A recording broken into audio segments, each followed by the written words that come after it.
A kú déédé àsìkò yìí, kókó inú ìwé ìròyìn la mú wá fún yín láti inú àwọn ìwé ìròyìn ilẹ̀ Nàìjíríà. Orúkọ tèmi ni Ọmágbémisọ́lá Ọmọlọ́rọ̀mọdẹ̀. Àjọ tó ń gbógun ti títà, rírà àti mímu egbògi olóró NDLEA ti fi ọwọ́ ṣìkún òfin mú opó ẹni 50 ọdún kan tó ń ṣiṣẹ́ ránṣọránṣọ fashion designer ìyáàfin Ifeoma Henrietta Ezewuike lórí ẹ̀sùn wípé ó gbìyànjú àti gbé egbògi olóró cocaine pẹ̀lú awúrúju oyún fake pregnancy. Afurasí ọlọ́mọ kan tí ó jẹ́ olùdásílẹ̀ Golden Star Creation Fashion Outfit ní Àgọ́ Palace Way, Ọ̀kọ́ta, ìpínlẹ̀ Èkó ni wọ́n rẹ́bùrú ní ọjọ́ Ẹtì tí ó kọjá ọjọ́ 22 oṣù kẹjọ ọdún 2025 níbi ibùdókọ̀ ọkọ̀ ní Jíbówú, Yábà, bí ó ti fẹ́ gbìyànjú àti lọ gbé egbògi olóró yìí fún oníbàárà ní ìlú Àbújá. Àyẹ̀wò sí ilé rẹ̀ ní Àgọ́ Palace ni wọ́n ṣe àwárí 200 grams cotton agent tí wọ́n fi ń pèsè strain cocaine. Nínú àkọsílẹ̀ rẹ̀, statement ní Ezewuike ti jẹ́wọ́ wípé ọ̀dọ̀ olóògbé ọkọ rẹ̀ lòun ti jogún òwò egbògi olóró. Ọkọ yìí di olóògbé ní ọdún 2 sẹ́yìn, bí ó tilẹ̀ jẹ́ wípé láti 20 ọdún ni ó ti ń ṣiṣẹ́ aṣọ rírán. Agbẹnusọ àjọ NDLEA ní ìgbésẹ̀ yìí wà lára àwọn iṣẹ́ tí àwọn gbé ṣe láàárín ọ̀sẹ̀ jákèjádò orílẹ̀-èdè.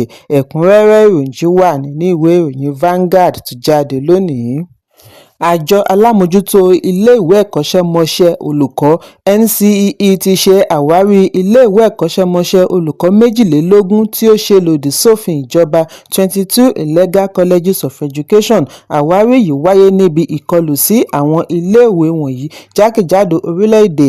Àfihàn yìí fi ojú hàn nínú àkọọ́lẹ̀ àjọ NCEE. Níbẹ̀ ni wọ́n ti ṣàlàyé wípé àwọn ṣe àgbéyẹ̀wò personal audit and financial monitoring sí gbogbo ilé-ìwé ẹ̀kọ́ṣẹ́mọṣẹ́ olùkọ́.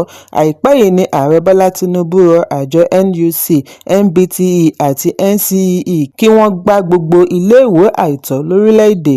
Níbi ayẹyẹ ìkẹ́kọ̀ọ́gboyè ẹlẹ́ẹ̀kẹrìnlá tí ó wáyé ní National Open University of Nigeria ní ìlú Àbújá ni Ààrẹ ti pàṣẹ fún NUC, MBTE àti àwọn yòókù kí wọ́n gbé ìgbésẹ̀ tako ohun tí ó ṣe àpèjúwe ní certificate melas tí ó ń ṣe lòdì sí ẹ̀ka ètò ẹ̀kọ́. Tinubu, tí adarí ètò ẹ̀kọ́ ifásitì láti iléeṣẹ́ ìjọba Rakiya Ilyasu ṣaṣojú, ṣe ìkìlọ̀ wípé ohunkóhun kò gbọdọ̀ yingin pẹ̀lú ètò ẹ̀kọ́ orílẹ̀-èdè. Ẹ̀kúnrẹ́rẹ́ ìròyìn wà nínú ìwé ìròyìn Punch tó jáde lónìí. Ààrẹ Bọ́lá Tinubu ti balẹ̀ gàjẹ̀ sí orílẹ̀-èdè Brazil lónìí láti bẹ̀rẹ̀ àbẹ̀wò rẹ̀ láti fi mú àjọṣepọ̀ tó jinlẹ̀ wà láàrin Nàìjíríà àti Brazil nípasẹ̀ àwọn ìpàdé àpérò alágbára àti bíbu ọwọ́ lu ọ̀pọ̀lọpọ̀ ìwé àdéhùn bilateral agreements. Ààrẹ tí ó fò láti Los Angeles ni wọ́n gba àlejò rẹ̀ ní pápákọ̀ ológun Brazil pẹ̀lú àwọn ọ̀gálọ́gà òṣìṣẹ́ ológun tí wọ́n wà níkàlẹ̀ títí kan Ambassador Carlos Sergio Zobrado Attah, tí í ṣe akọ̀wé fún gbùngbùn ìlà-oòrùn Áfíríkà, àti Ambassador Brazil ní Nàìjíríà Carlos José Moreno Garcet. Gẹ́gẹ́ bí àtẹ̀jáde tí amúgbálẹ́gbẹ̀ẹ́ ààrẹ lórí ìròyìn àti ọgbọ́n inú Báyọ̀ Ọ̀nànúgà yọ̀ǹda, mínísítà fún ilẹ̀ òkèèrè Bianca Ojukwu náà wà níbi ìgbàlejò ààrẹ. Ayẹyẹ ìgbàlejò yóò wáyé ní ààfin Planalto, níbi tí ààrẹ Tinubu yóò ti ní ìpàdé pẹ̀lú ààrẹ Brazil Luiz Inácio Lula da Silva. Àwọn adarí méjèèjì yóò ní ìpàdé ìdákọ́ńkọ́ kí àwọn ọ̀gálọ́gà òṣìṣẹ́ ìjọba tó darapọ̀ mọ́ wọn. Níbi àbẹ̀wò yìí ni ààrẹ Tinubu yóò ti ní ìpàdé pẹ̀lú ààrẹ Brazil, ààrẹ ilé ìgbìmọ̀ wọn àti ààrẹ ilé ẹjọ́ tó ga jùlọ. Nàìjíríà àti Brazil ti ń ní àjọṣepọ̀ tó dán mọ́rán láti ọdún 1960s. Brazil ní orílẹ̀-èdè Latin America tí ó bá wa kópa nínú ayẹyẹ òmìnira ọdún 1960 kí Nàìjíríà tó ṣe ìdásílẹ̀ ẹ́mbásì sí Brazil ní 1966. Ẹ̀kúnrẹ́rẹ́ ìròyìn wà nínú ìwé ìròyìn The Nation tó jáde lónìí. Ajìjàǹgbara fún ilẹ̀ Yorùbá Olóyè Sunday Adéyẹmọ tí gbogbo ènìyàn mọ̀ sí Sunday Ìgbòho ti tọrọ àforíjì ojútáyé lọ́wọ́ Ọọ̀ni Ilé-Ifẹ̀ Ọba Adéyẹyè Ògúnwùsì lórí àwọn ọ̀rọ̀ tí ó ti sọ tako ọba síwájú àkókò yìí. Ìgbésẹ̀ yìí wáyé ní ọjọ́ Àbámẹ́ta níbi Ìgbòho ti lọ ṣe baba kẹ́ẹpẹ́ sí Ọọ̀ni láàfin rẹ̀ ní Ilé-Ifẹ̀, ìpínlẹ̀ Ọ̀ṣun. Ìgbòho gbà wípé kò lẹ́tọ̀ọ́ fún un láti sọ ọ̀rọ̀ tako ọba lẹ́yìn ìdí nìyí tí ó fi wá tọrọ àforíjì. Ìgbòho ṣàlàyé wípé bí ó tilẹ̀ jẹ́ wípé ènìyàn lè bú ọba lẹ́yìn, onítọ̀hún ò tó bẹ́ẹ̀ láti dánrun rẹ̀ láṣà níwájú ọba. Ní báyìí òun ti wá síwájú òrìṣà láti fúnra òun wá tọrọ àforíjì. Ìgbòho dọ̀bálẹ̀ bí ó ti ní ẹnu tí òun fi bú òòṣà lòun wá fi gbolẹ̀ lónìí.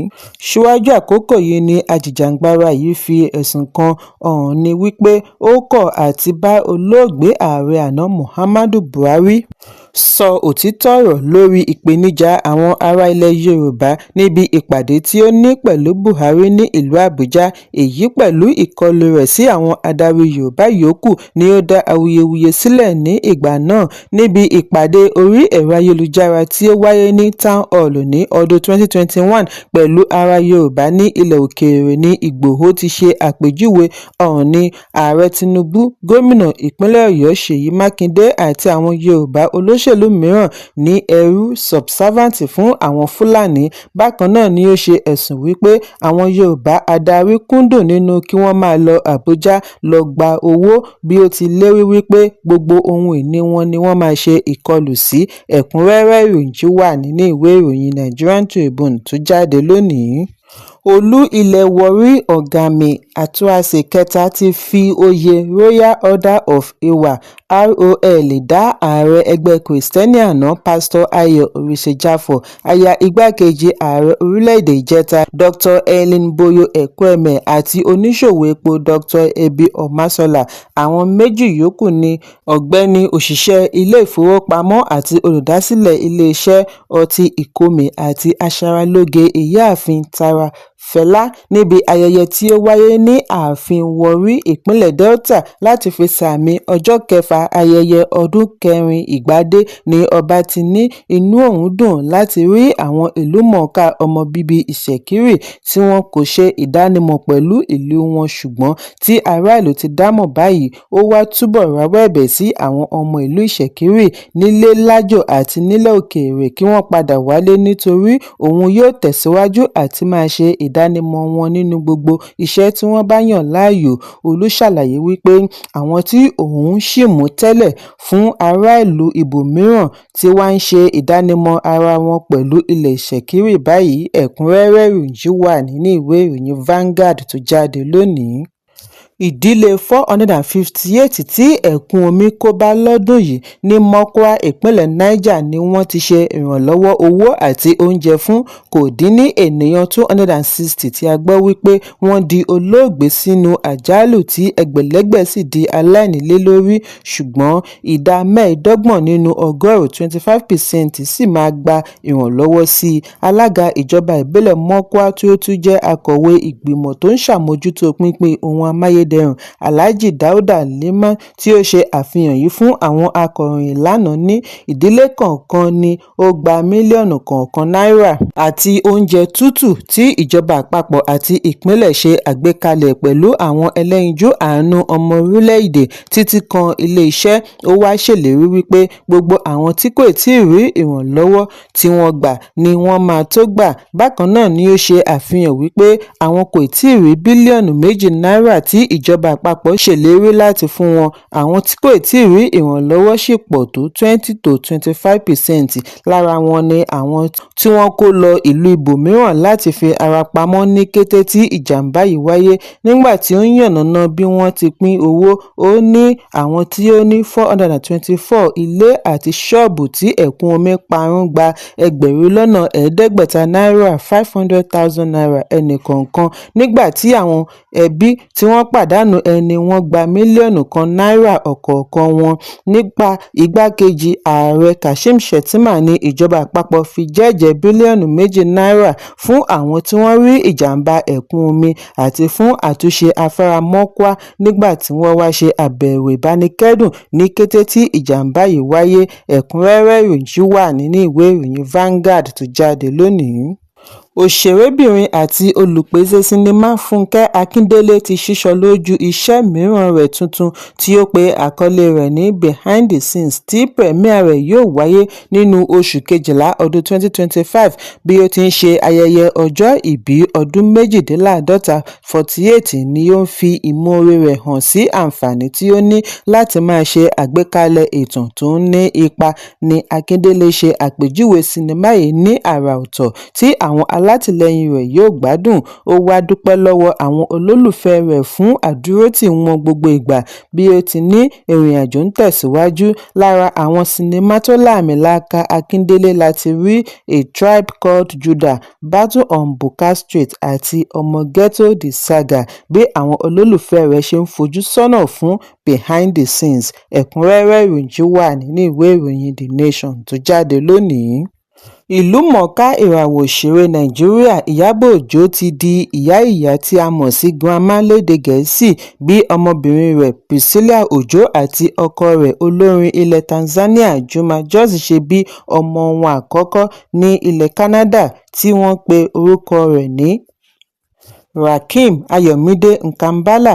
Lórí ẹ̀rọ abánidọ́rẹ̀ẹ́ ni Ìyábọ̀ Òjó ti fìdí ìròyìn yìí múlẹ̀ lánàá ọjọ́ Àìkú níbi tí ó ti fi ayọ̀ àti ìdùnnú rẹ̀ hàn lórí ìyá àti ìkókó. Ẹ̀kúnrẹ́rẹ́ ìròyìn yìí wà nínú ìwé ìròyìn Punch tó jáde lónìí. Kókó inú ìwé ìròyìn tòní kò ní jù báyìí lọ. Ẹ pàdé mi ní ìrọ̀lẹ́ fún àkọ́tún ìròyìn. Kí a tó lọ, ẹ má ṣaláì fi àkíyèsí yín ránṣẹ́ kí ẹ sì bá wa subscribe sójú náà wa lórí YouTube kí kókó inú ìwé ìròyìn lè máa tẹ̀ yín lọ́wọ́ ní kíákíá.